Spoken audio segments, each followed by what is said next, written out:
Good morning, welcome to CATEX TV. My name is Frank Fortunato. Today is Thursday, December 13th, 2012. Last night there was a concert that was 6 hours in length at Madison Square Garden to raise money for Hurricane Sandy victims. It was just about a who's who of rock and roll. Despite the temptation, I am going to refrain from commenting on the physical condition of the Rolling Stones, who played two songs.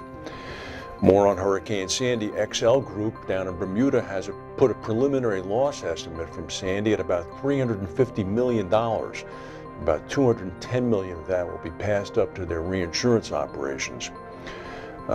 In the Chinese-Japanese area, there was almost an altercation this morning. 8 Japanese F-15s and an AWACS plane were scrambled and sent to the area in the South China Sea after a Chinese state-owned aircraft flew into the airspace above the islands that are currently being contested between both countries. By the time the Japanese Air Force planes arrived in the area, the Chinese plane had gone back to Chinese airspace. These would be the Senkaku Islands, actually in the East China Sea. This is the closest they've come to blows so far.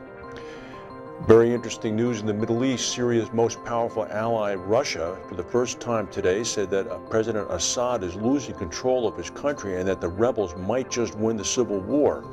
This dramatically shifts the diplomatic landscape at a time of critical importance for the Syrians.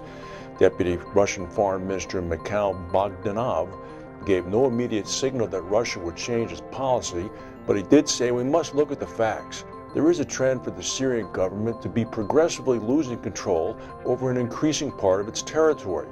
An opposition victory can't be excluded. Boy, that's an understatement.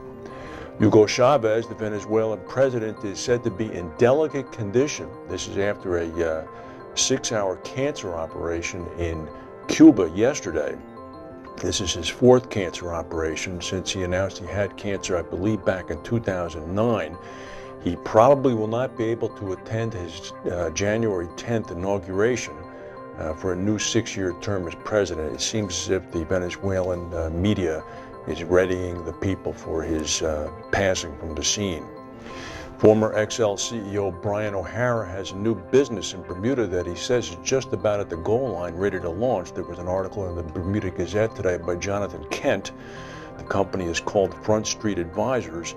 And what Mr. O'Hara is interested in doing is insuring the intangible assets of banks. He says such assets could include brands and intellectual property.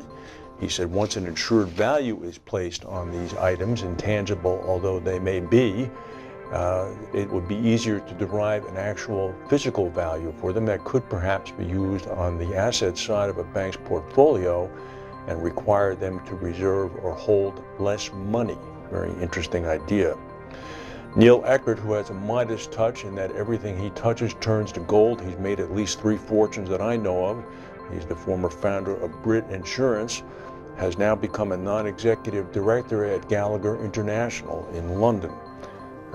Good luck to Neil. I'm sure he'll be very well there. The British government this morning gave the go-ahead for exploratory hydraulic fracturing, or fracking, for shale gas, subject to strict controls. Now, Britain too can look denuded, as does eastern Pennsylvania and parts of southeastern New York.